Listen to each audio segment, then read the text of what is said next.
bonsoir. Bonsoir à toutes et à tous. Merci d'être ici ce soir pour cette rencontre avec Ruth Schweikert et Antoine Richner. Bonsoir à vous aussi. Cette nouvelle étape de la tournée de lecture, donc des prix suisses de littérature, une soirée qui est organisée par le service de presse suisse, et je remercie la MRL de son accueil. Nos lauréates ont sillonné et sillonneront encore la Suisse à travers cette tournée de lecture pendant quelque temps, tout le printemps, pour présenter leurs livres et en accompagner la lecture. Antoinette, vous étiez hier à Altdorf, dans le canton d'Uri. Ce matin, assise au pied de la statue de Guillaume Tell. Donc c'est vraiment sillonner la Suisse. Vous serez encore à Fribourg, Bienne, Lenzburg. C'est une occasion assez unique de rencontrer le public de l'autre côté de la Sarine. Oui, c'est une occasion assez unique. Et puis aussi, donc dans cette parution qui est allée autour du prix, je veux dire que c'est une grande joie d'avoir des extraits de l'œuvre qui étaient traduites en allemand, en italien. C'est quand même pas tous les jours que ça m'arrive, en tout cas, comme auteur roman. Ouais. Donc effectivement, cette brochure qui est réalisée chaque année pour présenter les lauréats, leurs textes, avec des photos, vous l'avez peut-être déjà feuilleté, et n'hésitez pas, il y a des exemplaires en bas qui sont offerts, donc vous pouvez repartir avec, et découvrir les textes de 7 lauréats, 7 auteurs qui ont été récompensés cette année. Je les cite rapidement pour leur faire honneur: Yves Laplace, Monique Schwitter, Massimo Ghezzi, Letta Semadeni, Giovanni Fontana, et bien sûr Ruth Schweikert et Antoinette Richner. Et donc ces extraits ils ont été récompensés pour un livre paru dans l'année, et des extraits de ces livres sont publiés dans cette brochure, traduits dans chacune des 2 autres langues nationales. Et c'est aussi assez exceptionnel parce que ça peut parfois déboucher, comme c'est le cas pour vous, Antoinette Richner en tout cas. Votre livre va être publié en allemand prochainement dans une maison d'édition viennoise, la Brotsuppe. Et donc c'est grâce aussi peut-être à ce je pense, parce que la traductrice a pu entrer dans mon roman à travers cette commande-là et qu'elle s'est prise au jeu, j'imagine. Donc, et puis je trouve que c'est aussi en fait l'occasion de se découvrir un peu entre nous. C'est vrai que voilà. Je n'avais pas l'italien, je n'avais pas eu l'accès sans cette parution aux auteurs. Alors j'allais y venir justement, puisque ce prix se compose d'une aide pécuniaire, 25 000 francs, qui permet peut-être de continuer à écrire, de reprendre un peu l'écriture pendant un certain temps, mais surtout de cette tournée de lecture donc à travers toute la Suisse qui permet, c'est là aussi l'idée de faire se mélanger les différentes littératures nationales, se faire se rencontrer les auteurs à travers les frontières. Et c'est pourquoi nous avons aussi le plaisir de vous avoir parmi nous, Ruth Schweikert. Vous allez vous exprimer en français, oui, vous allez lire en français. Merci aussi pour ça. Et puis, vous avez déjà été traduite en français, je vais y venir, mais ce livre pas encore. Non, pas encore. Là aussi, c'était une manière de le présenter déjà au public francophone. Cette rencontre entre vous, entre auteurs, mais aussi avec le public, c'est quelque chose que vous appréciez, qui vous sort un peu de la solitude de l'écrivain? Oui, je l'apprécie, oui. Pas toujours l'idée d'y aller, mais quand je suis là, oui. Oui, je me réjouis de cette rencontre. Ouais. Et j'organise à Zurich des lectures publiques avec les auteurs qui présentent des textes pas encore finis. Et là, c'est très important. On a vraiment établi une manière de parler sur les textes qui sont encore en travail. C'est à la Literaturhaus Zurich. Et j'estime beaucoup cet échange. Des prix suisses donc de littérature qui, loin vous l'aurez compris, qui loin de cantonner la littérature suisse à une seule définition, cherchent à mettre en valeur la diversité de la littérature suisse à travers les différentes langues, mais aussi à travers différents genres, du premier roman au recueil de poésie, à une presque biographie avec Yves Laplace et sa place des héros. Une diversité qui fait évidemment la richesse de ce prix, mais aussi la difficulté, puisque ce soir nous allons avoir affaire à deux univers très différents et essayer de les faire dialoguer et de faire dialoguer les écrivaines que vous êtes. Je vais commencer dans ces univers, je vais commencer par le vôtre, Coach Weikert. Pour vous présenter en quelques mots, vous êtes né en Allemagne, vous avez été élevé en Suisse, vous vous êtes fait connaître en 1994 grâce à un premier recueil de nouvelles, Erdnüsse und Totschlagen. Sans Z, mais oui, Erdnüsse, point, Totschlagen. Ah d'accord, Erdnüsse, Totschlagen. C'est plus retentissant encore et ça traduit bien aussi la langue assez retentissante de ce recueil, au ton parfois déroutant. Il a été traduit en français, il est paru à l'Air. Le titre là est complètement différent, c'est La poupée fourrée. C'est un livre que vous trouverez aussi en bas si vous voulez le regarder. Après deux romans, dont le deuxième, Ohio, a également été traduit en français aux éditions Métellier, dans une traduction de Yasmine Hoffman et Marivonne Littez. Après deux romans, donc, quelques pièces de théâtre, 5 enfants, un engagement à la présidence de Suisse Culture, des années d'enseignement à l'Institut littéraire suisse de Vienne.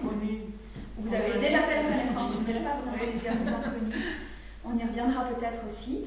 Vous avez offert à vos lecteurs impatients un troisième roman, Wie wir älter werden.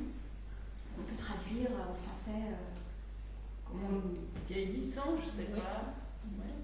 Nous vieillissons, comment nous vieillissons. La vieillesse. Pourtant, il n'est pas tellement question de vieillesse dans ce livre.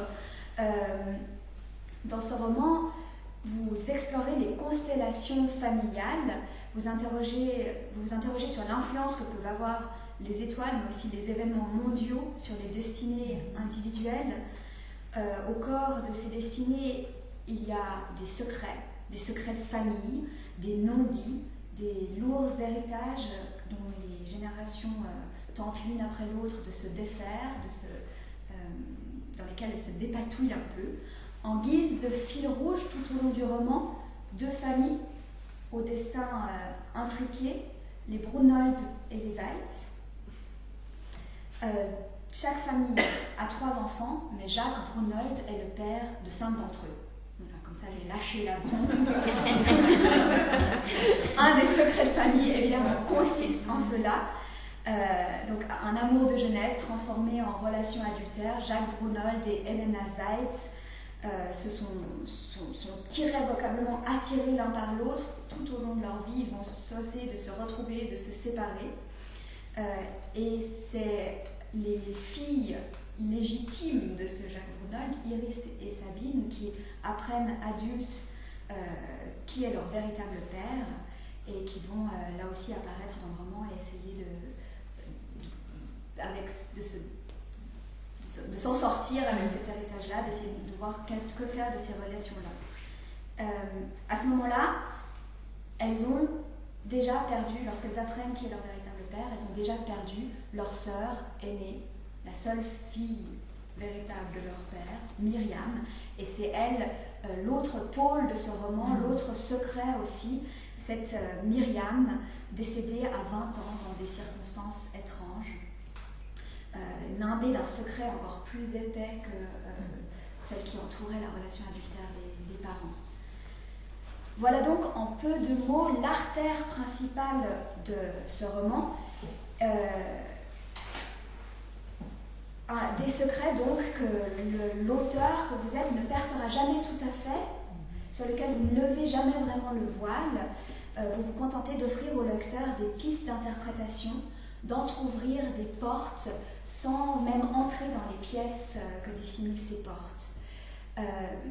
Cette artère principale est irriguée par toutes sortes de veines, de vénules, de petites histoires, de trajectoires de vie plus ou moins développées, car vous ne vous intéressez pas seulement au parcours de vie de ces deux familles, mais également à à toutes les trajectoires qui vont les rencontrer, à toutes les personnes qu'elles rencontrent. Quand un personnage secondaire apparaît, vous suivez sa vie et vous essayez de remonter peut-être aux origines, si je puis dire comme ça. Donc on va rencontrer une voisine, une camarade de classe, un médecin tchétchène, accro au Coca-Cola, qui apparaissent au fil des pages et qui disparaissent à nouveau, comme elles disparaissent de la vie des personnages principaux.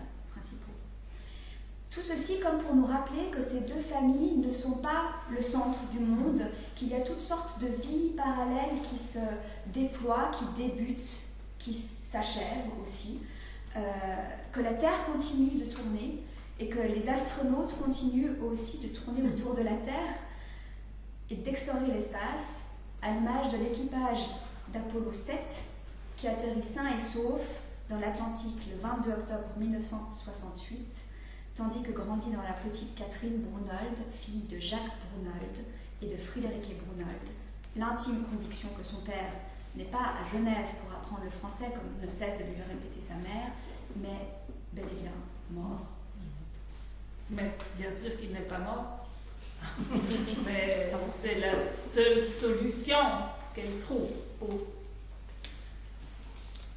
expliquer cette absence qui lui semble étrange. Et là aussi, cette absence, c'est un secret dans cette famille qui, pendant longtemps, pour le lecteur, va demeurer aussi un secret. Ne va pas être totalement dévoilé. Plus tard, il recevra quelques clés. Avec cette mise en parallèle des événements mondiaux qui marquent l'histoire avec un grand H et une vie destinée individuelle, comme vous le faites sans cesse dans votre roman, en évoquant tel ou tel événement, le 11 septembre, évidemment, l'attentat en Norvège, etc. J'hésitais entre savoir si tout était lié, que vous voulez nous dire que toutes ces destinées étaient liées, ou plutôt qu'au contraire, on était très seul dans notre destinée individuelle, avec toutes ces choses en parallèle qui se déroulent, sans jamais vraiment se rencontrer. Non, c'est pas vraiment lié, mais comment fonctionne la mémoire, hein? Peut-être tout le monde là se mémorise le moment où on a été,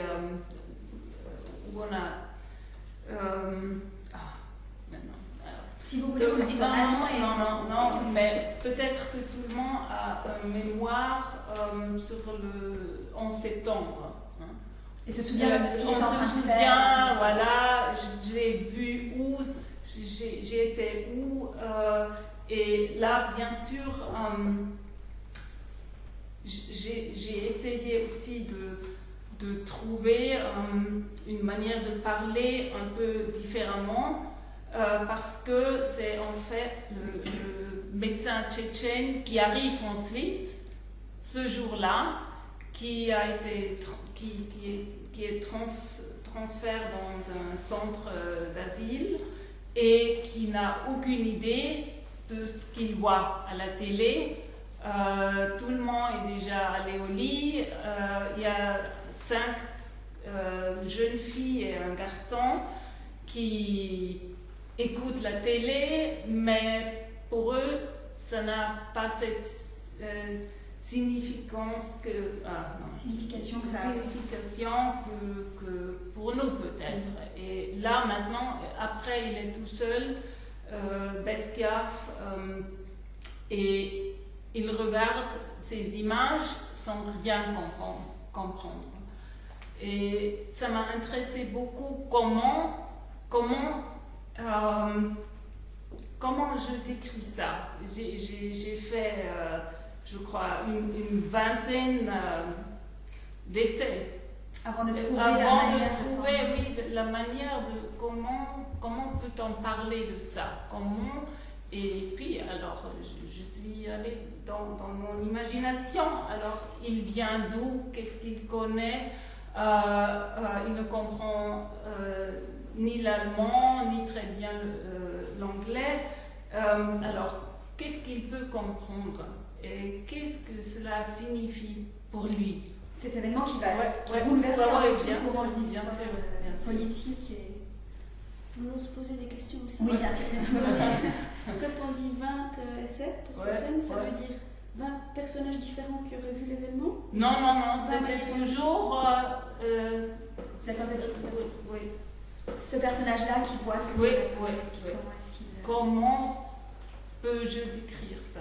Comment le faire? Comment le voit-il? C'était toujours ma question. J'aime pas juger les personnages, mais j'aime bien les suivre.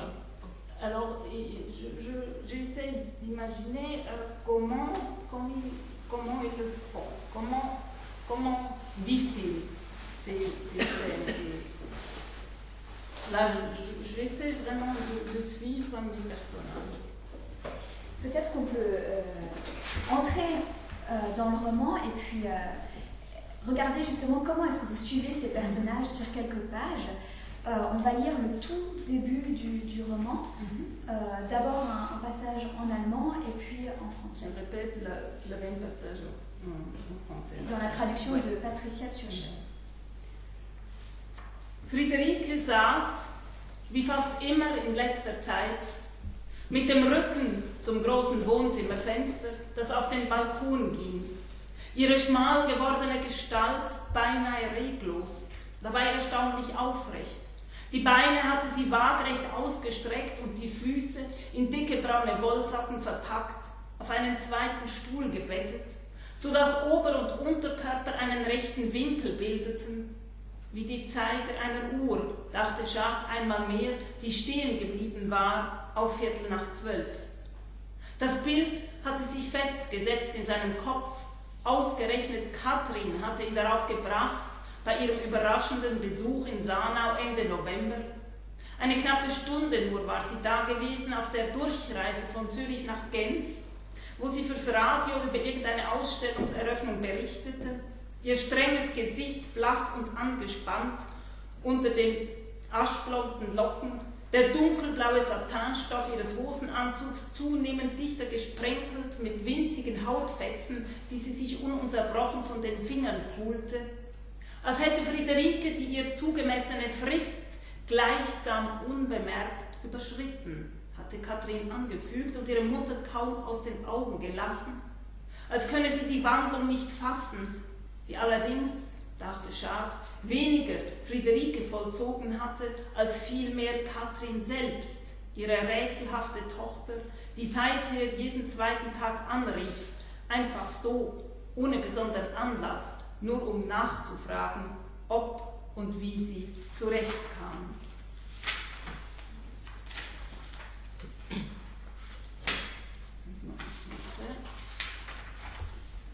Friederike était assise, comme presque toujours ces temps-ci, le dos tourné à la grande fenêtre du séjour qui donnait sur le balcon, sa silhouette devenue frêle, pratiquement immobile et pourtant étonnamment droite.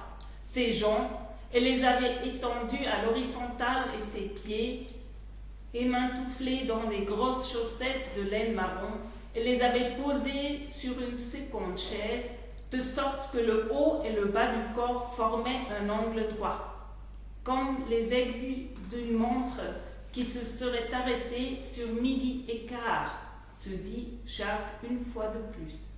Cette image s'était fixée dans sa tête, et c'était justement Katrin qui la lui avait inspirée lors de sa visite surprise à Sanau, fin novembre. Elle n'était restée qu'une petite heure de passage entre Zurich et Genève, où elle devait présenter à la radio le compte-rendu d'un quelconque vernissage. Son visage sévère était pâle et tendu sous ses boucles blancs cendrées, et le satin bleu foncé de son tailleur pantalon, de plus en plus moucheté de minuscules lambeaux de peau qu'elle tripotait et s'arrachait sans cesse des doigts. C'était comme si Friederike avait dépassé, sans qu'on s'en aperçoive, pour ainsi dire, le délai qui lui était imparti, avait ajouté Katrin sans quitter sa mère des yeux, comme si elle n'arrivait pas à comprendre cette métamorphose qui, se disait Jacques, était moins celle de Friederike que celle que Katrin elle-même avait accomplie, leur fille mystérieuse qui, depuis, appelait un jour sur deux, comme ça, sans raison particulière, juste pour savoir si et comment ils se débrouillaient. On était le 30 décembre 2013. Sur la table de salon se dressait toujours le petit arbre en plastique vert, gazon que Jacques avait acheté sur un coup de tête en lieu et place du sapin Nordmann pour 25 francs, y compris l'éclairage LED intégré avec variateur de couleurs qu'ils allumaient chaque fois pour un quart d'heure après le journal télévisé. Jacques éteignait le plafonnier, s'asseyait sur le canapé à côté de Friederike et entonnait un des chants de Noël qu'il savait à peu près par cœur. Es ist ein Ros entsprungen, O Tannenbaum, O du Fröhliche, pour être sûr qu'elle l'entende. Si elle était dans un bon jour, Friederike se joignait à lui et il chantait 2 fois la première strophe avant de prendre le chemin de la salle de bain. Jacques tenait son bras droit et la main gauche. Friederike s'appuyait au mur, le regard lissé au parquet pour ne pas être prise de vertige. Il faisait bon chaud dans l'appartement, trop chaud comme trouvaient leurs enfants depuis longtemps adultes, indépendamment les uns des autres et à une rare unanimité. Comme s'il s'était passé le mot, Catherine, Johannes et Sébastien, à peine étaient-ils entrés dans l'appartement, retiraient leurs manteaux, bonnets et chaussures d'hiver, mais aussi leurs chaussettes, leurs pulls en laine et en cachemire, avant d'ouvrir tout grand les fenêtres, excédés, pour faire entrer au moins un peu d'air frais, tandis que leurs propres enfants, selon leur âge, se jetaient en slip et débardeurs sur les 2 ballons de gymnastique ou s'agglutinaient à moitié nus autour de l'ordinateur au bureau. La majeure partie des visites de Noël étaient derrière eux. Johannes était passé à la Saint-Étienne avec sa famille, puis avant-hier, Sébastien, sans Simona et les filles qui étaient toutes malades. Cet après-midi, c'était Catherine qui comptait passer avec ses 2 cadets sans doute, Mara et Frédéric. Son mari, Rémo, était en voyage d'affaires et Catherine avait fait en sorte d'avoir une voiture pour pouvoir enfin emporter les choses que Frédéric avait mises de côté pour elle, il y a des années déjà. Des bijoux, du linge de lit et des nappes pur lin qui provenaient encore de la dot de sa propre mère. Qui eût cru que Catherine s'intéresserait un jour à ce genre de choses? Le ciel était couvert. Sur le gazon et sur les toits des maisons alentour, il y avait une fine couche de neige fraîche. Le silence qui précède, ce silence tout particulier, comme si le monde retenait sa respiration avant que la neige se détache des nuages, avait réveillé Jacques en pleine nuit. Peut-être était-ce la faute à sa toux aussi. En tout cas, à peine éveillé, il avait toussé violemment. Elle s'était donc levée et rendue au salon pour faire des inhalations comme le médecin le lui avait recommandé. On ne plaisante pas avec la bronchite à son âge, avait-il dit. Jacques l'avait arrêté d'un geste de la main. Ne vous inquiétez pas, la mauvaise herbe, c'est résistant. Et en disant cela, il avait arrêté son regard comme par erreur sur le bout du ventre pâle et poilu qui saillait entre 2 boutons de la chemise du docteur Beschave. Il était rarement vraiment malade. Jamais en fait, se dit-il. En mai 1983, à 56 ans, une opération du genou l'avait contraint à passer une bonne semaine à l'hôpital. Et par un stupide hasard, la morphine lui avait ôté tout contrôle sur ce qui se passait autour de son lit de malade, fait apparaître au grand jour tout ce dont il avait plus ou moins convenu avec lui-même 20 ans durant. Toute son existence méticuleusement équilibrée entre Friederike et Helena, envers lesquelles il se sentait pareillement redevable. Mais à part cela, il n'avait pas passé un seul jour de sa vie d'adulte au lit. Vous avez raison, dit le docteur Beschave qui avait suivi son regard. Je suis en surpoids, IMC 28,3 et désespérément dépendant des années d'abus de Coca-Cola. Et puis regardez mes dents, il ouvrit grand la bouche. À peu près 2 fois plus jaune que votre urine quand vous prenez trop de vitamine B. Il rit, hissa son corps massif hors de sa chaise de bureau avec une étonnante élégance et se frotta les yeux, des yeux presque triangulaires, brillants et bleu clair, qui rappelaient chaque fois à Jacques ceux d'un chien traîneau tirant une charge étrangère sur des champs de neige arctiques. Puis il sortit de l'armoire murale les médicaments qu'il donna directement à Jacques, ainsi que son numéro de portable en cas d'urgence. On pouvait l'atteindre à n'importe quelle heure, même la nuit et les jours fériés, qui lui importaient peu, même s'il appréciait cette petite coupure, cette pause entre les années. Voilà un premier passage où vous avez déjà soupçonné le mystère entre, que j'avais déjà dévoilé d'ailleurs, mais entre Friederike et Elena. Donc on est dans les toutes premières pages et il y a cette parenthèse, c'est un passage en parenthèse qui indique qu'en 1983, 20 ans plus tard, quelque chose s'est passé dans la vie de Jacques Brunold et Friederike Brunold qui a fait basculer un peu leur quotidien. Il y a toutes sortes je l'ai dit, toutes sortes d'histoires qui apparaissent dans ce livre, de fils qui sont suivis, et les personnages principaux même sont assez nombreux. Le livre est découpé en 5 chapitres. 2 sont racontés plutôt dans la perspective de Jacques Brunold, 2 dans la perspective d'Iris, sa fille avec Elena Seitz, et 1 dans la perspective de Catherine, sa fille légitime avec Friederike Brunold, dont je parlais aussi de sa révélation quand elle était petite. Comment est-ce qu'on commence un livre aussi foisonnant, aussi dense? Oui, tout d'abord, c'était vraiment ce personnage de Myriam qui meurt en 1979. Et cette histoire inconnue, c'est d'une part, c'est vraiment une femme, une jeune femme qui a existé, mais je ne la connaissais pas, je ne sais rien d'elle en fait, et pour moi c'était le centre de l'écriture. La question de sa mort et comment sa sœur, Iris, qui était la seule à être présente ce jour-là avec son ami, son premier ami, Frank, mais qui était seule à la maison. Elle avait 16 ans et sa sœur s'est en allée dans une nuit d'hiver et a été trouvée morte le jour qui suivait. Et voilà, pour moi, c'était l'histoire que je voulais explorer, que je voulais suivre, que je voulais m'imaginer, parce que je ne connaissais rien de cette histoire, que le fait. Seul le fait, je le connaissais. Cette jeune femme qui... Oui, voilà.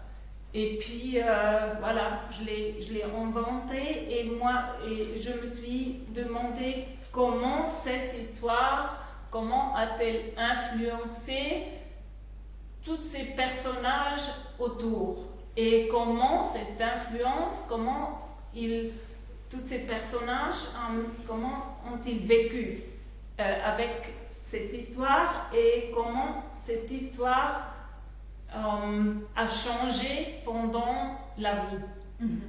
Et ça m'a mené au titre « Comment nous vieillissons », c'est plutôt comment nous regardons dans des différentes différents stades de vie, voilà, et comment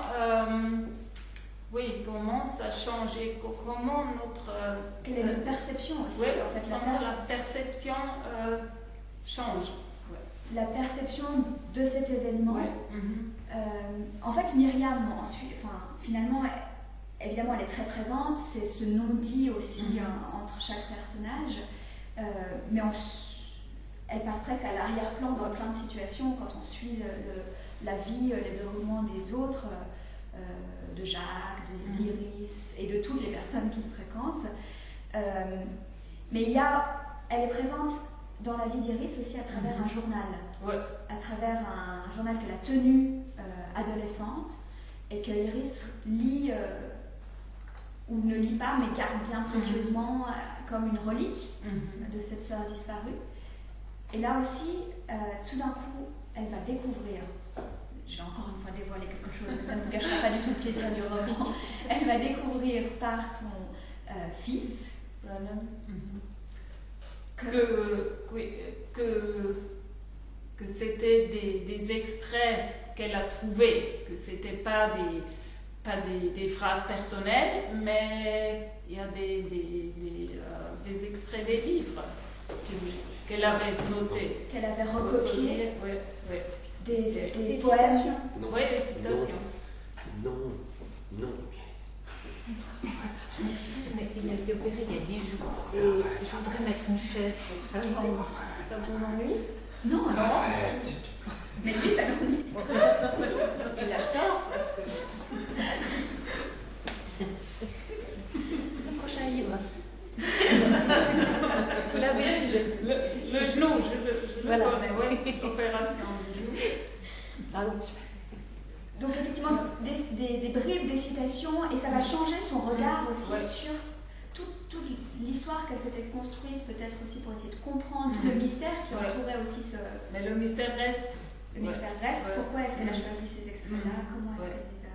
D'ailleurs, le mystère reste, c'est une bonne définition de votre livre en général. Je vous disais, vous ne levez pas beaucoup le voile, vous donnez finalement assez peu de clés au lecteur.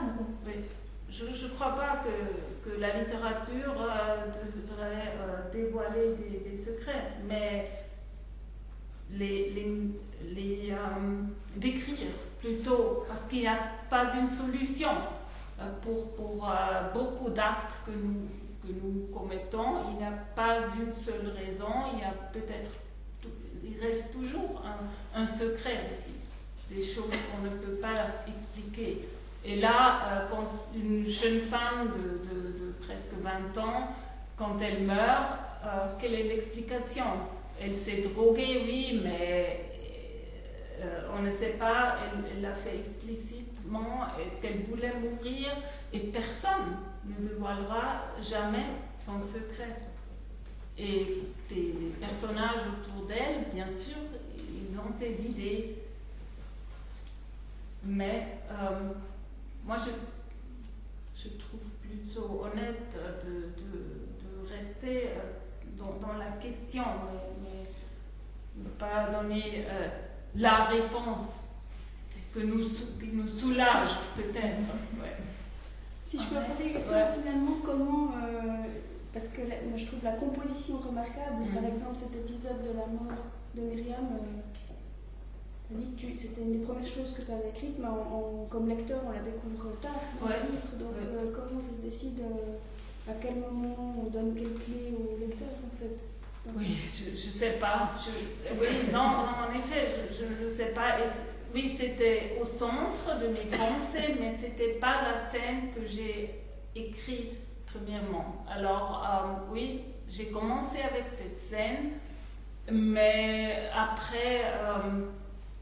j'ai repris le travail au deuxième chapitre parce que, oui, tout d'abord, j'avais vraiment l'idée d'une reconstruction, peut-être d'une reconstruction imaginaire parce que je ne connaissais pas l'histoire, mais d'imaginer comment ça s'est passé.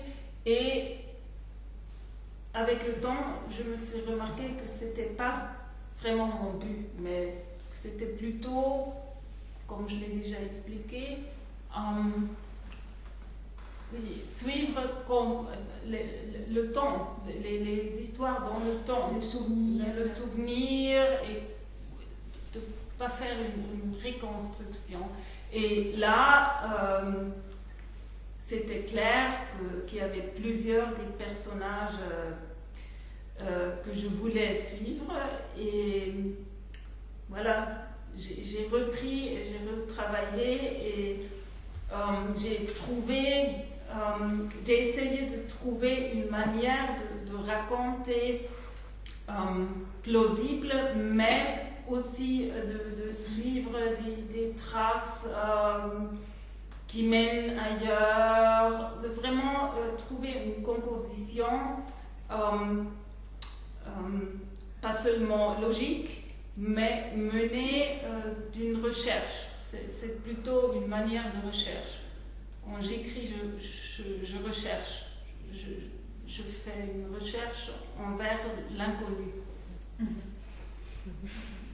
Une recherche qui nous mène loin sur beaucoup de traces, mais on sent bien aussi dans votre discours que vous ne vous placez pas en démiurge pour la maîtrise sur tous ces personnages, mais que vous cherchez avec nous. On a entendu qu'il y avait toutes sortes de personnages, hein. Même dans la lecture, vous entendez différents noms. Parfois, le lecteur est tenté de se faire un arbre généalogique, d'essayer de représenter ça. Est-ce que vous en avez un d'arbre comme ça Oui, je l'ai fait, mais pas au commencement, oui, bien sûr. Mais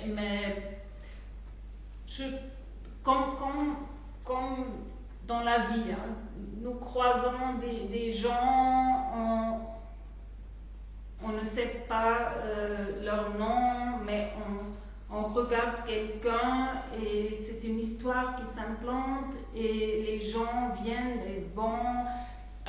Et j'essaie de manifester quelque chose aussi dans mon écriture de cette expérience de vie. Voilà. Et pour moi, c'est moins important que je donne de l'orientation, mais je veux rester toujours avec les gens pour un moment, et je veux être très précis et donner beaucoup d'images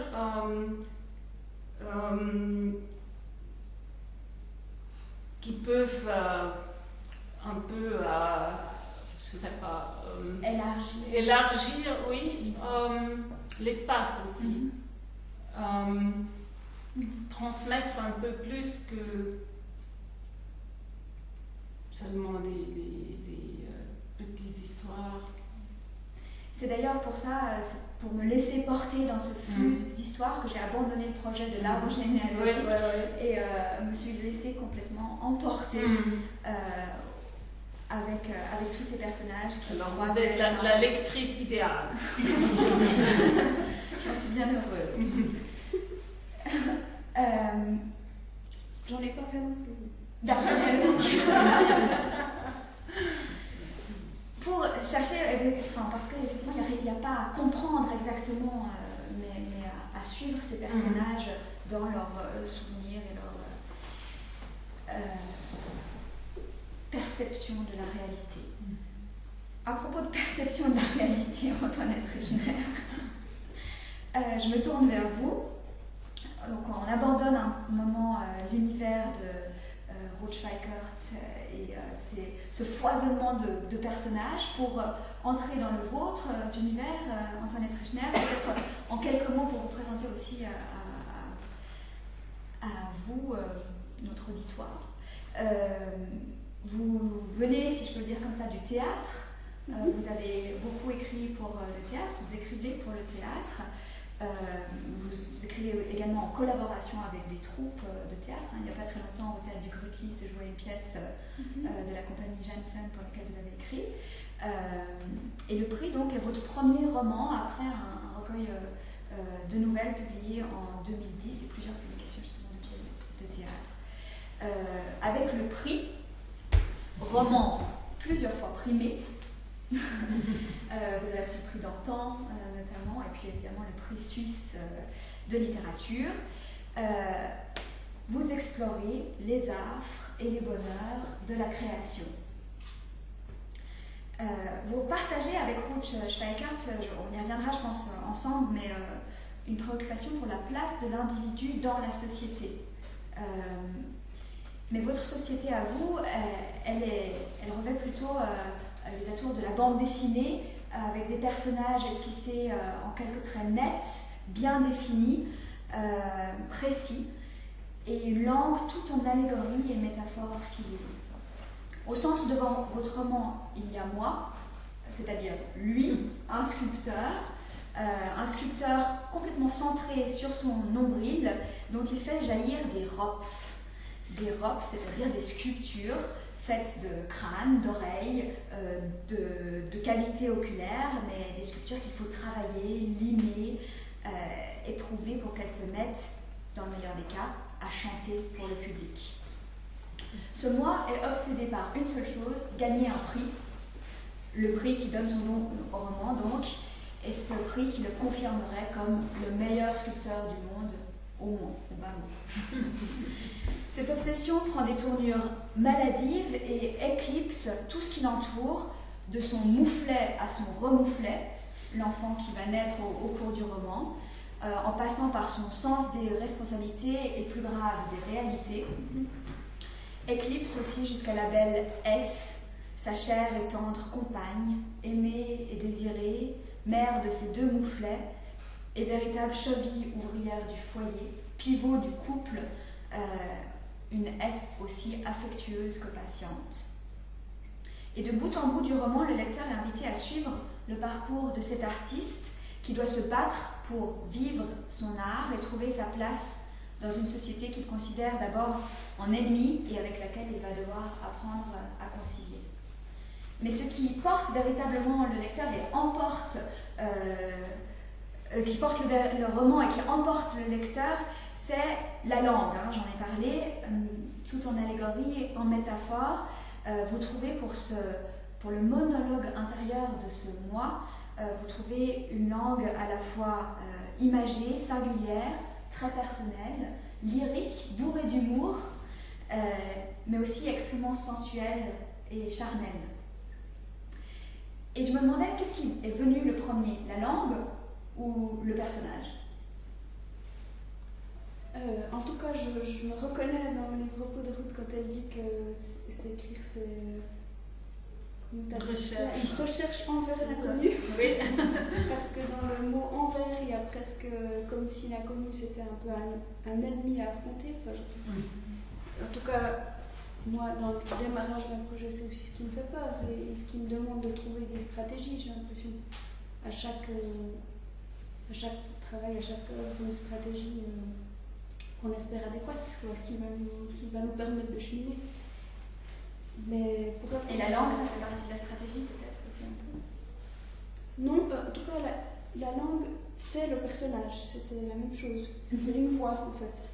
C'était ça qui était à l'origine. Et dans le personnage, il y a le désir de gagner le prix.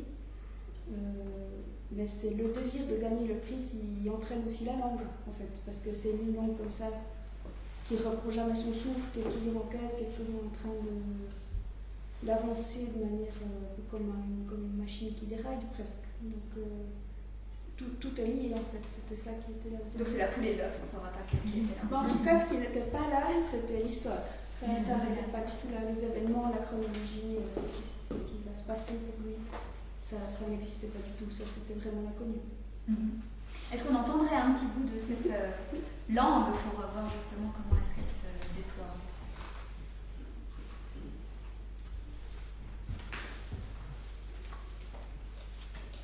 Pantoufle aux pieds, je subis dans la vitre mon reflet grêle.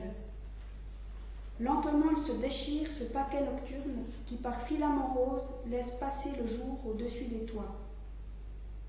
Contre l'immeuble d'en face, un Père Noël clignote. J'ai sorti ma cafetière, car m'ont pris cette nuit les signes avant-coureurs.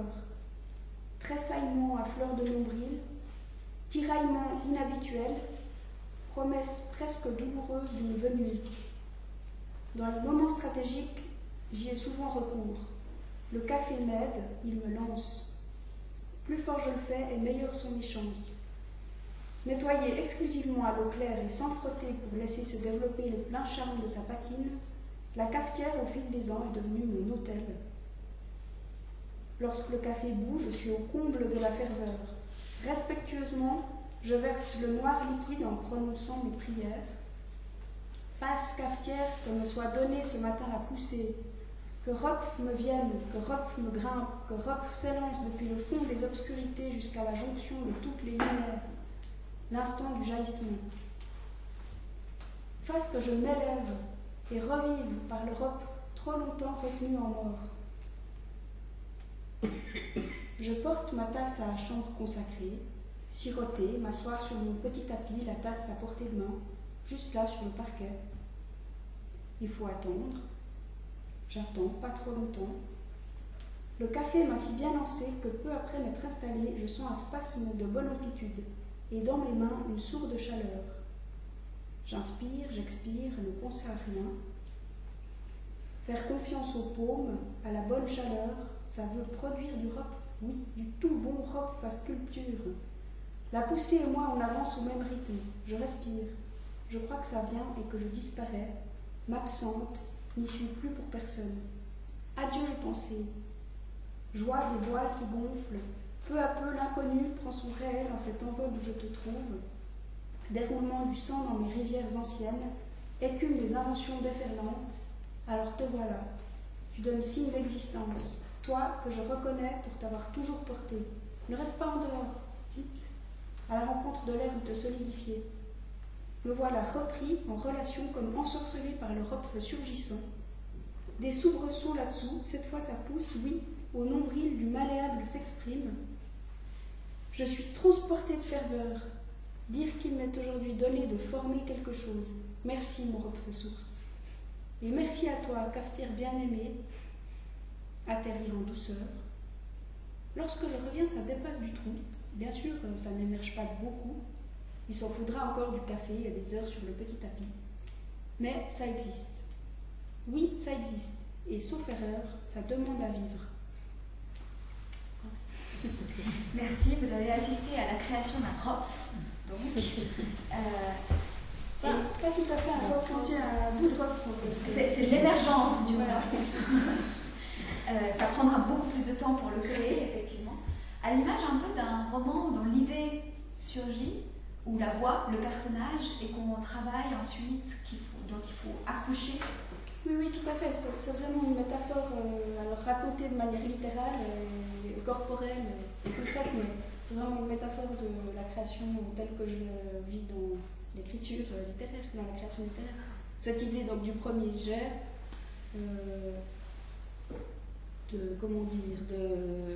de premiers jets qui peuvent le rester, quoi, qui ne sont pas promis à devenir forcément quelque chose, et par contre à d'autres moments on ne sait pas très bien pourquoi, il y a d'un coup tout qui s'aligne pour que ça se poursuive, pour que ça prenne plus d'ampleur, plus de force, et puis justement tout ce processus qui fait que d'une petite chose au début assez fragile et misérable, à laquelle il faut quand même accorder de la foi parce qu'on aimerait que ça grandisse.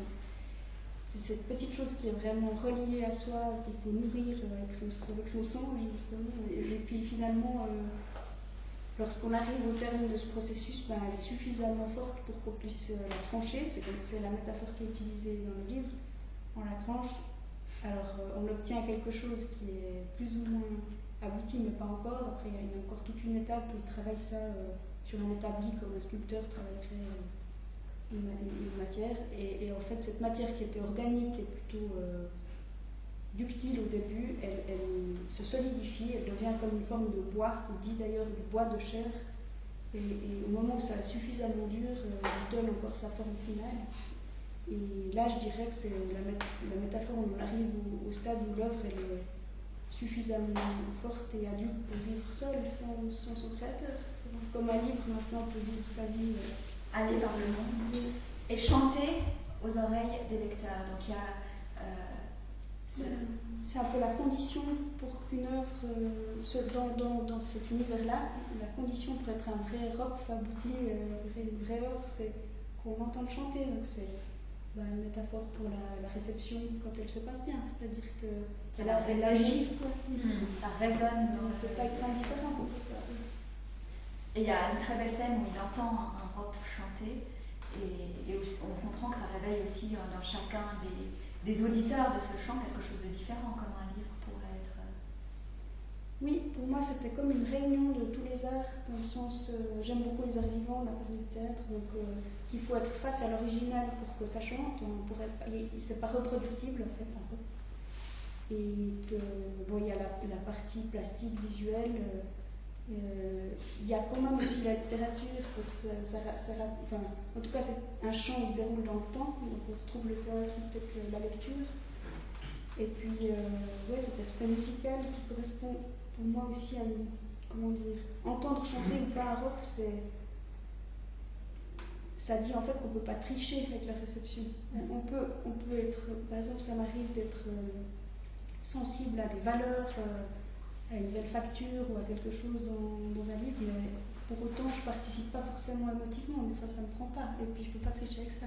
C'est un peu comme un rapport amoureux, ça m'embarque, ça ne m'embarque pas. Enfin, après il y a des degrés, mais ça m'arrive qu'il ne se passe rien de plus. Intellectuellement, je vois comment c'est fait et puis je salue, mais il ne se passe rien. Il est beau, mais il ne change pas. Voilà, et ce besoin d'être accueilli par un lecteur, mais ce besoin chez moi, il se traduit, c'est son drame, par un besoin de reconnaissance, qu'on dise avec ce prix que des personnes établies puissent dire que c'est un bon sculpteur. Et son trajet, ça va être de se défaire de ce besoin de reconnaissance. Vous avez une citation en exergue du roman de Enzo Corman. Le mouvementeur dit qu'est un artiste celui qui accepte l'idée qu'il pourrait n'être tenu pour un artiste que par lui-même. Ça résonne aussi chez vous. Je l'ai lu et ça m'est resté. Ce besoin de reconnaissance, c'est quelque chose aussi que vous aviez sur lequel vous aviez envie de réfléchir à travers ce roman. Oui, j'imagine que tout créateur, tout artiste qui décide d'envoyer son travail dans la sphère publique se pose la question de comment ça va être reçu. Et ça peut être une question plus ou moins douloureuse ou heureuse. Moi j'ai l'impression qu'en tout cas au début de l'histoire, parce que c'est quand même une histoire de progression aussi de ce personnage, mais au début j'ai l'impression qu'il fait une confusion entre beaucoup de choses en fait. Il confond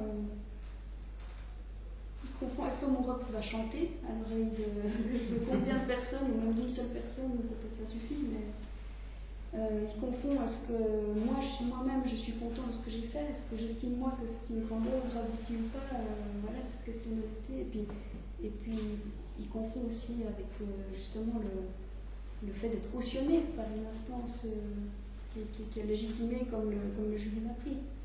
Donc, et puis la gloire, et puis l'idée un peu que ça sera... Je pense que là, il se leurre complètement dans l'idée que ça va donner un sens à sa vie, que ça va le légitimer en face de lui-même, à des autres, ça va le réconcilier avec un tas de choses, ça donnera une épaisseur à sa vie. Enfin, je pense qu'il y met dans ce prix, il y met tout ce qu'on veut, quoi. Donc, c'est un peu le Graal, c'est le qui va le libérer. Après le prix, dit-il à sa femme, tout sera différent, tu verras, c'est quand je recevrai le prix. Mais je pense que bien sûr ça parle de la reconnaissance que les artistes espèrent, et la question de la reconnaissance, mais je pense que ça va, enfin j'espère en tout cas que ça va au-delà, parce que moi ce mot de prix, il est tellement répété dans le texte qu'on pourrait en fait le remplacer par n'importe quoi d'autre. C'est le but, c'est l'objectif, c'est le bonheur, quoi, la quête du bonheur. Et un texte par exemple auquel j'ai pas mal pensé, qui est une pièce de Noël Revah qui s'appelle Quand Mamie. En fait c'est quand Mamie sera morte, puis c'est deux personnes qui s'expliquent tout ce qu'elles vont pouvoir faire quand Mamie sera morte. Puis, moi quand j'aurai gagné le prix, il y a une phrase, c'est quand j'aurai gagné le prix tout va changer. Ben, c'est un peu le même rapport. On imagine que tout changera. Quand j'étais plus jeune, j'espérais passer le permis de conduire, et j'ai raté plusieurs fois. Et puis j'imagine dans ma tête, c'était le jour où j'aurais obtenu le permis de conduire, et ben, la vie serait totalement différente. Tout changera. Je serais plus adulte. Et c'est en fait son parcours, ça va être justement lui qui est tellement centré sur son anglais, ça va être de se recentrer au fond et de retrouver en lui l'assurance qui lui permette parce qu'il est extrêmement agité dans la quête de ce prix, agité à tel point qu'il va devenir complètement fou. Il va, dès le début, en fait, on est plongé dans sa folie. Dans le premier chapitre, il imagine ou il entre dans une fantasme de regagner le prix, il essaie d'être en sa femme, il devient sourd. Oui, et il a une perception assez limitée.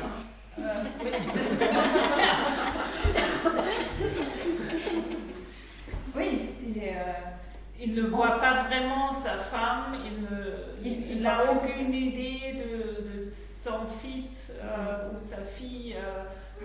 C'est la perception vraiment, il est concentré. Oui, il est malade. Hein, ça m'a intéressé aussi de construire un personnage comme ça, vraiment à la limite entre un vrai artiste, disons, à la recherche d'un Rolf, et quelqu'un qui est complètement à part, qui ne voit plus rien. Et ça lui donne un côté assez ambivalent. Hein. De temps en temps, il est agaçant, on le trouve justement un peu limité, égoïste, trop centré sur lui, et on a envie de lui dire mais ouvre-toi, avance. Et d'un autre côté, on est en empathie avec lui, on le comprend, il y a ce contraste. Oui, je pense qu'il y a beaucoup d'ambivalence dans le fait que déjà, effectivement, on n'est pas sûr qu'il soit fou. Le seul moment où on a comme en fait la réalité objective, factuelle qui vient nous dire qu'il est fou, c'est quand il est interné. Là, il y a un passage où il est interné dans un hôpital psychiatrique, donc là, le récit en fait vient nous dire oui, il y a un souci, il y a un diagnostic, quelque chose. Mais le reste du temps, la focale, elle est tellement étroite, on est toujours dans son récit à lui, on ne peut pas savoir dans quelle mesure il est fiable ou pas. Enfin, on voit bien que c'est pas un narrateur très fiable, mais on n'est pas... Même les personnages autres qu'il nous décrit, c'est toujours vu par lui, par son filtre à lui. Donc, et puis c'est vrai que sa perception de lui, elle est super limitée, dans le sens pour moi, c'est vraiment comme des cercles concentriques. Il y a le monde qui est de toute façon hostile, après il y a l'appartement qui est un peu moins hostile, après il y a la chambre où il travaille, il se sent bien, et puis après il y a lui-même et son nombril, donc c'est un peu le contact de... Après dans le rapport au lecteur, je pense qu'il y a cette ambivalence aussi, que parfois il est insupportable, et après ça dépend de chaque lecteur je pense, mais le risque, c'est qu'il est plus insupportable au début qu'à la fin, donc le risque, c'est qu'on soit tellement excédé qu'on referme. On a envie de... On suit son parcours. Oui, et puis on lui fait quand même un peu confiance. En tout cas, ce qui est important pour moi aussi, c'est qu'il y ait des hauts et des bas, et que ce ne soit pas comme une amélioration du mouvement général. Oui, il a des replongées aussi dans ces affres. Mais vos personnages aussi, Ruth Schweikert, dégage un sentiment assez ambivalent. J'arrivais parfois pas pour Jacques, par exemple, à savoir si je le trouvais sympathique ou pas. Il y a des moments où il l'est, effectivement. Là aussi, c'est comme dans la vie, comme vous disiez tout à l'heure.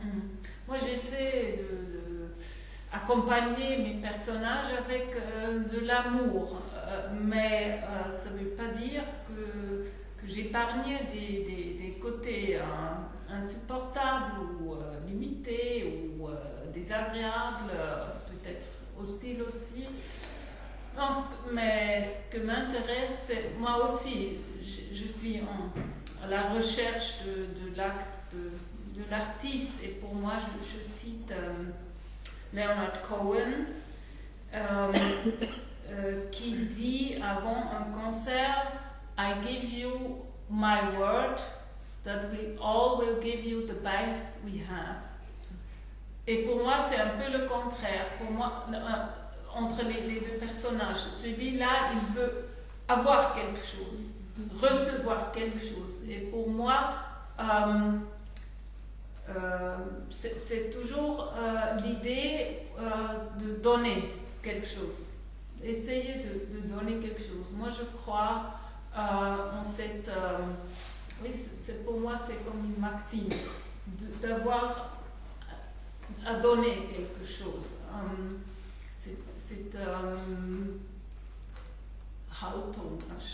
Une attitude. Une attitude, voilà. Une attitude vraiment de donner quelque chose à qui veut et peut trouver quelque chose là-dedans. C'est pas le cas pour tout le monde, bien sûr que non. Mais c'est ce parcours qu'il va devoir accomplir aussi pour arriver à s'ouvrir et à devenir généreux dans sa création. Je crois à la générosité. C'est l'attitude la plus importante, je crois. Je pense que ça permet aussi, si je peux ajouter, aux autres autour de ne plus être que dans le don. C'est-à-dire qu'on est dans ce rapport déséquilibré dans le couple au début, et que le fait qu'il y ait une personne qui soit que là pour donner et faire face aux réalités, elle joue aussi sa part dans ce déséquilibre, je pense.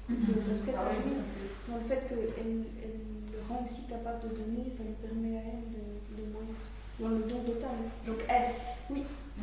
S, c'est juste une initiale, une femme, peut-être la silhouette, mais je pensais aussi à S, le mystère. Là, on a beaucoup de mystère autour de ce personnage. Elle est ondoyante, elle a des longs cheveux, mais parce qu'on est dans la perspective de moi, on n'accède pas à elle, son intériorité, et c'est vrai qu'elle est extrêmement généreuse, toujours présente pour cet homme qui lui en fait voir quand même toutes les couleurs. Justement, peut-être qu'on peut lire un passage où, dans l'échange. Oui, dans le don. Dans le don.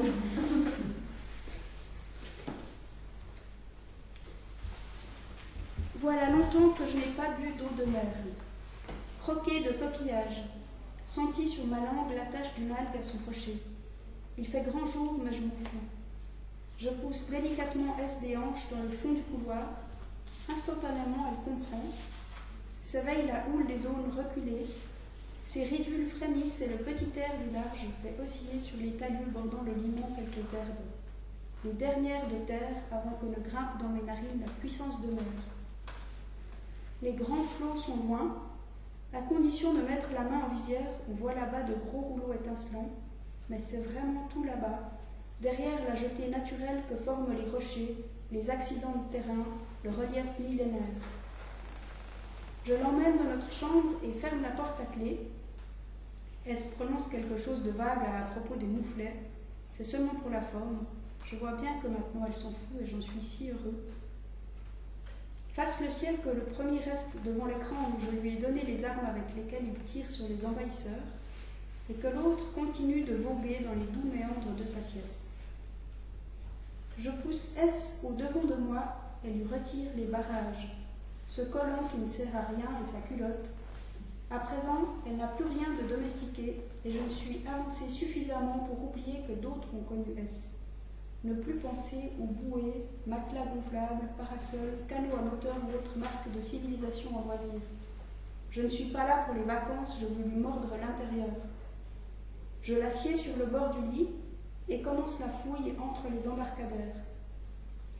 Je m'agenouille et plonge du menton, m'immerge le palais, une ondée de goémon noir.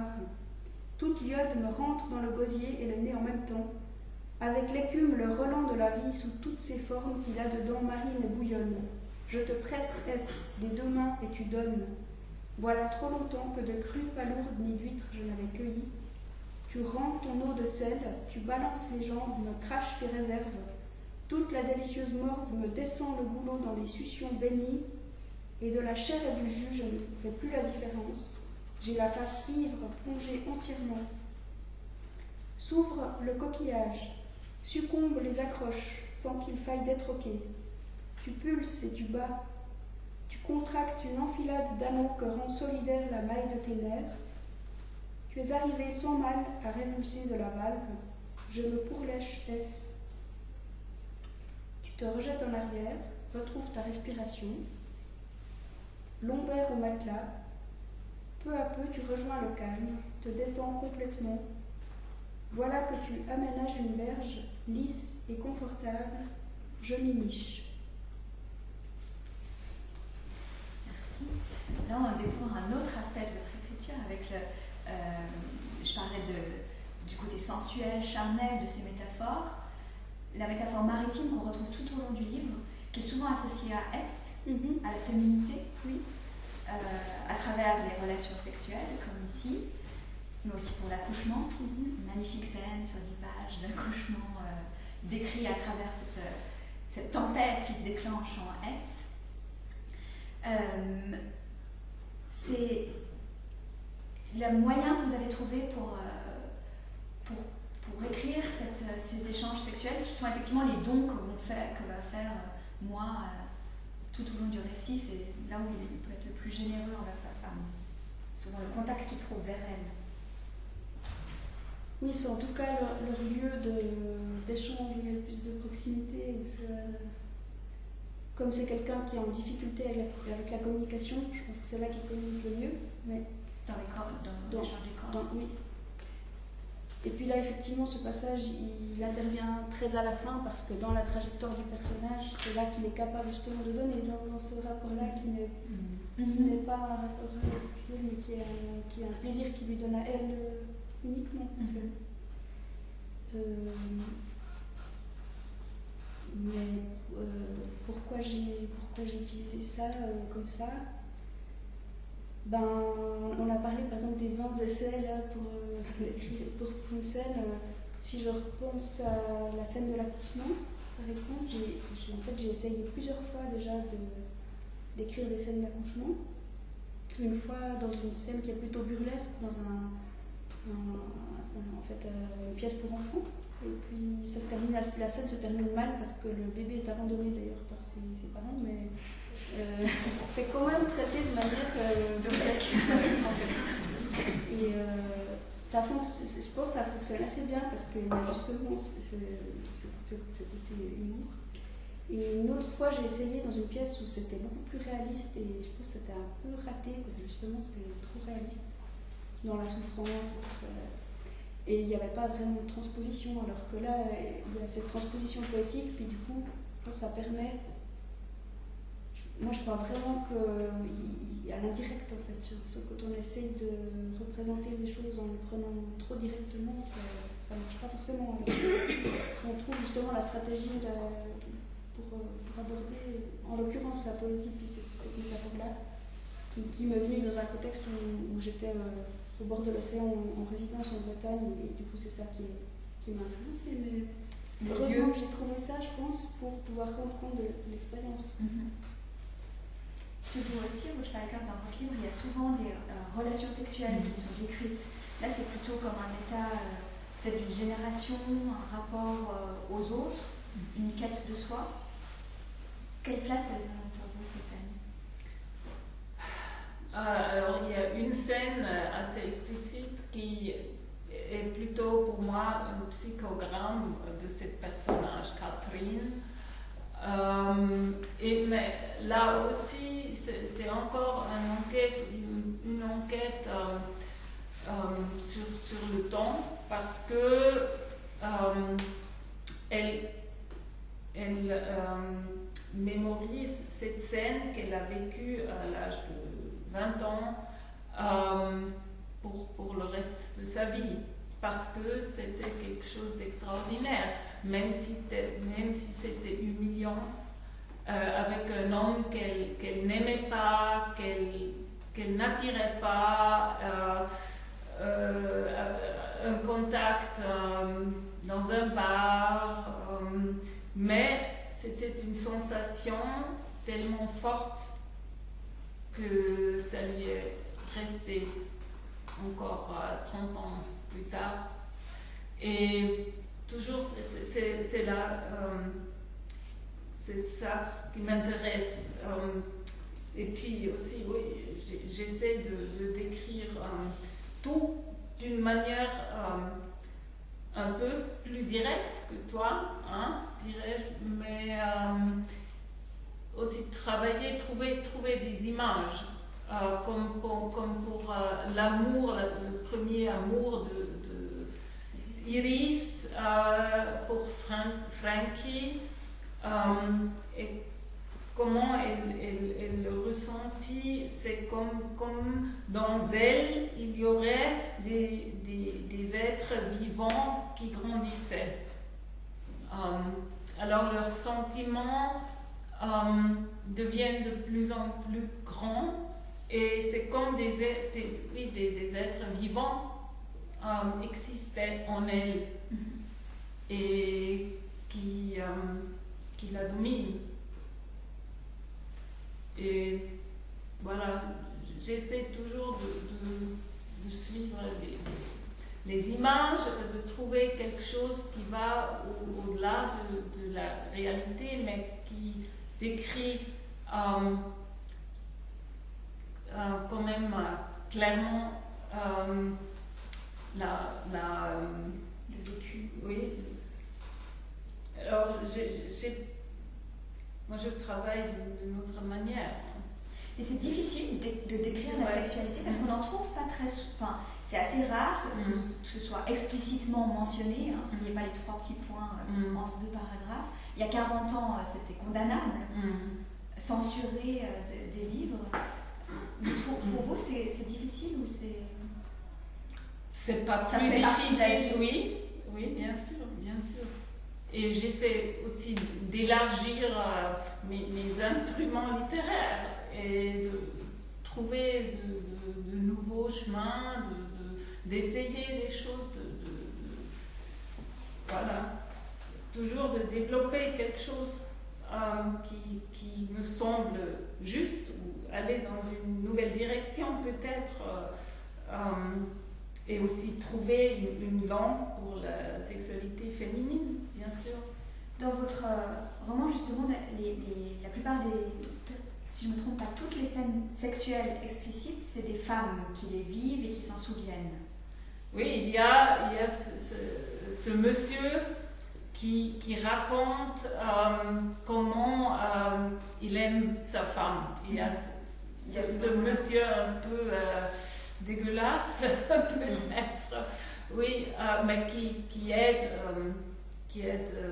Iris après avoir trouvé morte sa sœur. Ouais, le voisin. Le voisin qui a une fantaisie sexuelle assez spéciale.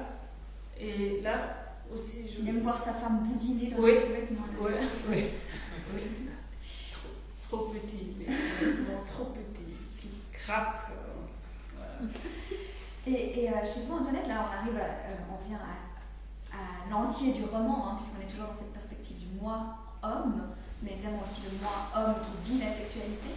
Et je sais que quelqu'un vous a même demandé, mais comment vous avez fait pour décrire cette sexualité masculine alors que vous êtes une femme aussi, comment vous avez fait pour vous mettre dans la peau d'un homme alors que vous êtes une femme? C'est difficile. Pour être honnête, moi j'ai pas le sentiment d'avoir dû faire un effort de recherche, d'imagination conscient, particulier. Non, ces scènes érotiques, elles sont souvent écrites en vers, donc ça correspond à une espèce de va-et-vient sur la page, de va-et-vient correspond à un rapport sexuel, mais moi j'ai l'impression que je me mettais dans un état de mouvement et de rythmique sexuelle en fait, mais j'ai pas l'impression qu'elle était particulièrement masculine. Enfin, elle est partagée quoi. C'est justement la fusion, la rencontre. Moi j'aime beaucoup quand les femmes écrivent sur la sexualité des hommes et quand les hommes écrivains écrivent sur la sexualité des femmes. Moi je trouve très très important. Ça élargit aussi l'imagination. Une chose importante. Pas se limiter. Et de croire en l'imagination. Je ne sais pas comment on meurt, mais j'écris des scènes, des personnages là. Alors, voilà. C'est la force de la littérature, c'est la possibilité. Mais il y a aussi par exemple une ou deux scènes de masturbation. Honnêtement, j'ai pas l'impression, si j'avais dû les écrire pour un personnage féminin, je les aurais peut-être pas écrites tellement différemment. C'est ça que je veux dire. C'est ce qu'on sent aussi dans votre livre, où on peut être un peu surpris au départ que vous choisissiez un personnage masculin pour représenter cet artiste, alors qu'il y a déjà tellement d'artistes masculins représentés et peut-être un peu un déficit de femmes artistes représentées. Et en même temps, vos motivations, et on le sent bien au cours du roman, mais elles sont là aussi engagées, féministes et... Oui, c'est vrai que c'était une grosse question. Les deux raisons principales, c'était justement par rapport à cette tradition de l'homme artiste ou de l'homme qui est dans le spirituel et la femme qui est du côté du corps, l'envie de brouiller les pistes en ayant une création qui soit à la fois féminine et masculine, donc qui s'apparente à un enfantement tel que c'est décrit dans la métaphore, qui est très physique, qui est donc du côté du corps autant qu'on a pu associer la femme au corps en tout cas, et qui est quand même relié au vertical, au spirituel, comme on a pu l'associer à la création masculine. Et puis l'autre raison, c'est aussi toute cette question autour de sociologique, autour de la vie de famille, concilier le travail, l'éducation des enfants. Voilà, j'avais aussi le sentiment que si j'avais pris un personnage féminin, confrontées à ces problèmes-là, ça aurait réduit encore une fois cette problématique à celle des femmes. C'est un problème de femmes. J'avais pas envie de ça. J'avais envie de témoigner de ces difficultés-là d'une manière neutre, d'une manière qui touche autant que tout le monde puisse s'identifier à ce personnage. Donc c'est pour ça que j'ai pris aussi peut-être le personnage masculin, mais en fiction il reste plus neutre que le personnage féminin. Faut avouer quoi.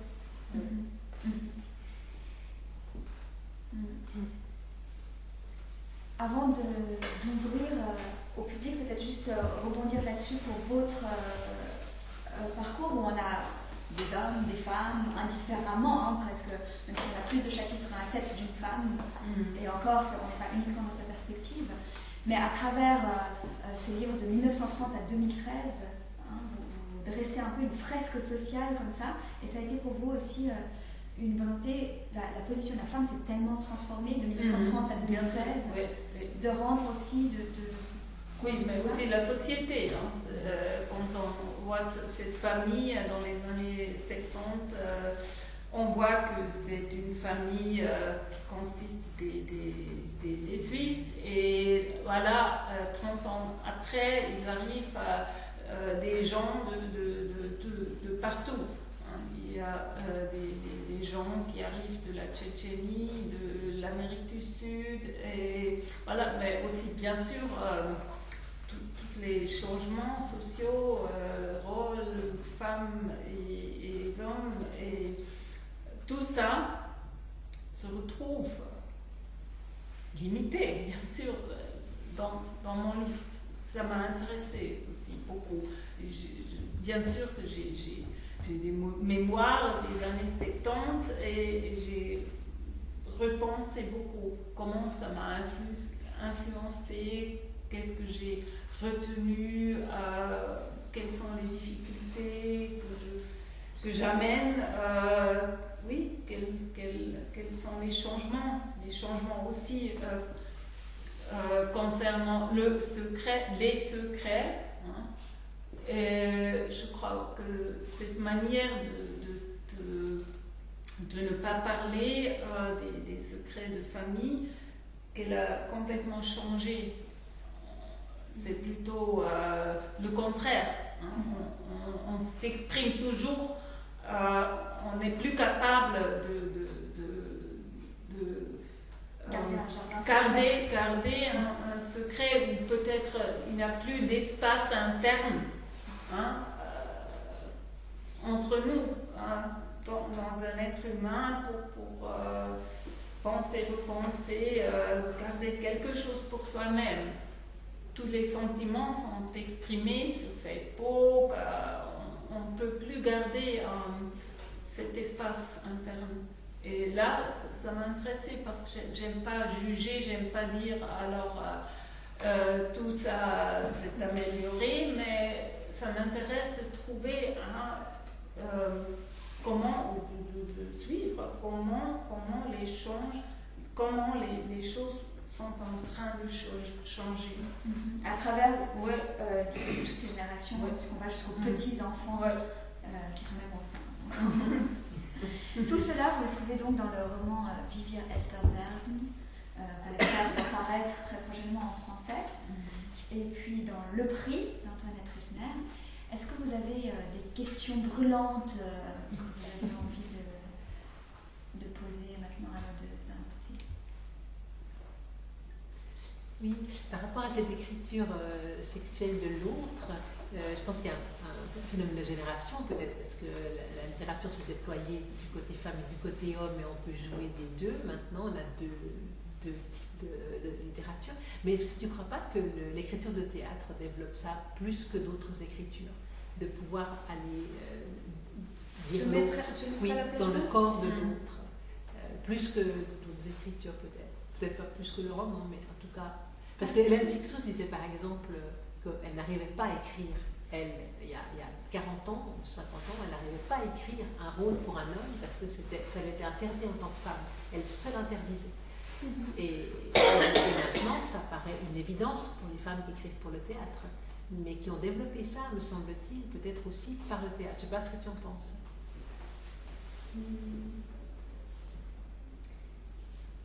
En tout cas, l'exercice de se mettre à la place d'eux, de faire parler, oui, ça oblige à se déplacer.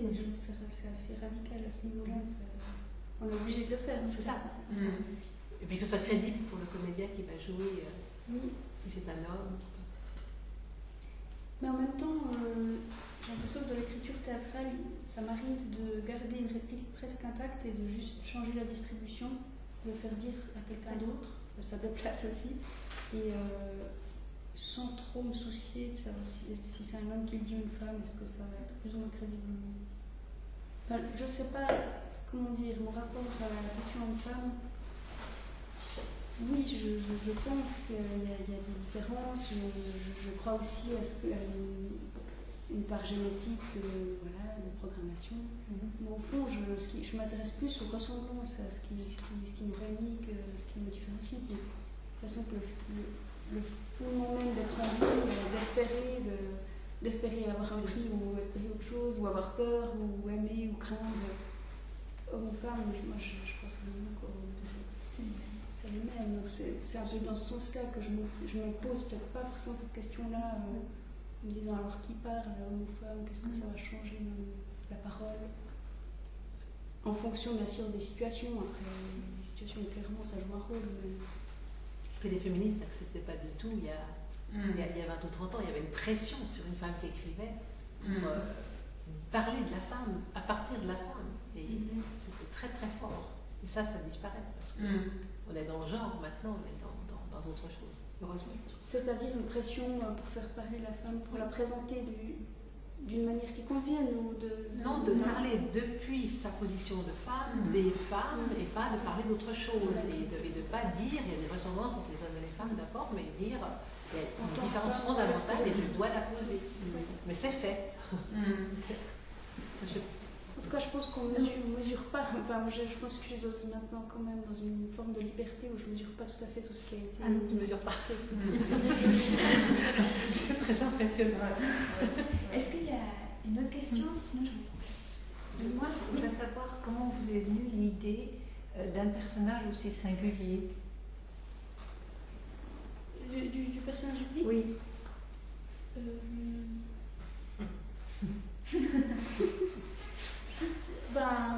Ce qui m'est venu, je pense, ça m'est venu dans le plaisir d'en faire un monstre. C'est-à-dire que là, il y a bien sûr mes propres frustrations que je peux avoir parfois, mes propres jalousies, voilà, comme tout le monde. Je pense qu'on voit d'un artiste c'est ce qui a marché, mais il y a dessous l'iceberg de tout ce qui n'a pas marché. Et puis, comme tout le monde, j'ai aussi mes choses qui n'ont pas fonctionné, qui n'ont pas abouti, une forme d'aigreur. Après, la différence, c'est que j'ai l'impression que moi, c'est des voix qui sont minoritaires parmi plein d'autres voix, en fait, intérieures. Alors que lui, en fait, ce personnage, j'ai laissé les voix d'amertume et de jalousie prendre toute la place. Ça devient totalitaire, ça le pousse à la folie, justement. Donc je crois que c'est ça, en fait, qu'il a créé, ce personnage. Qu'est-ce qui se passe en littérature? On peut s'autoriser, en fiction, on peut s'autoriser à dépasser toutes les bornes et puis voir ce qui se passe, ce qu'on ne fait pas dans la vie, heureusement. Quoi. Quelques garde-fous.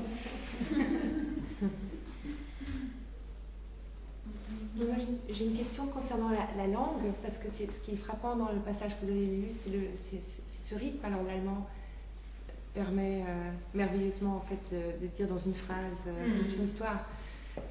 Mais est-ce que vous pouvez nous dire comment vous écrivez? Est-ce que le rythme c'est quelque chose qui est... Oui, c'est très très important. Oui, je travaille beaucoup et je l'écoute toujours, mais c'est avec l'oreille intérieure.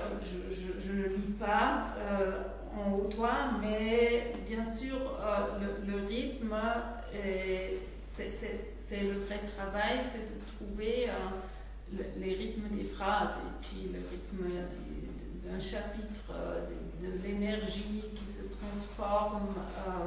Voilà, des montagnes et le contraire, de monter, descendre. Voilà, c'est le travail principal. Et ce travail me permet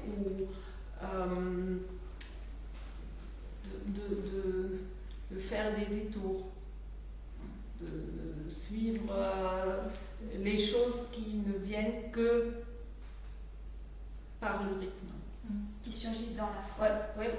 C'est presque comme un récit, c'est-à-dire que vous commencez quelque part. Ouais. Après, est-ce que pour l'allemand, c'est des phrases qui sont aussi, exceptionnellement riches ou longues, ou est-ce qu'en allemand, ça ne frappe même pas? Non. C'est long. En fait, même en allemand, on a cette idée que l'allemand permet de faire des phrases beaucoup plus longues, mais c'est un peu faux, puisque l'allemand met le verbe tout à la fin. Souvent, c'est encore plus compliqué de faire une phrase longue. Mais évidemment, il y a Thomas Mann comme modèle, des phrases très longues en allemand. Et ça va aussi avec cette idée de saga. Enfin, bon, je ne sais pas du tout si votre livre parle d'une saga familiale ou simplement d'une présentation d'une famille, mais justement, ce rythme qu'on connaît de la littérature classique allemande, un peu rappelle presque, crée presque un contexte en fait, où comme ça, quand on n'a pas lu le livre, on fait une association. Mais on sent bien le foisonnement effectivement dans la langue et puis ça nous tient en haleine jusqu'à arriver. Mais parce que une phrase est comme un récit, c'est comme il y a plusieurs. Il se passe quelque chose dans une phrase quand ça se développe. Oui. Elle chante. C'est l'Europe qui chante. C'est ce qu'on peut souhaiter en tout cas à vos deux livres, de chanter aux oreilles des lecteurs. Et merci encore pour cette discussion. Merci à vous pour votre attention. On peut continuer la discussion et l'échange autour d'un verre et de quelques morceaux de fromage. Je crois qu'un apéro vous est offert en bas d'un foyer.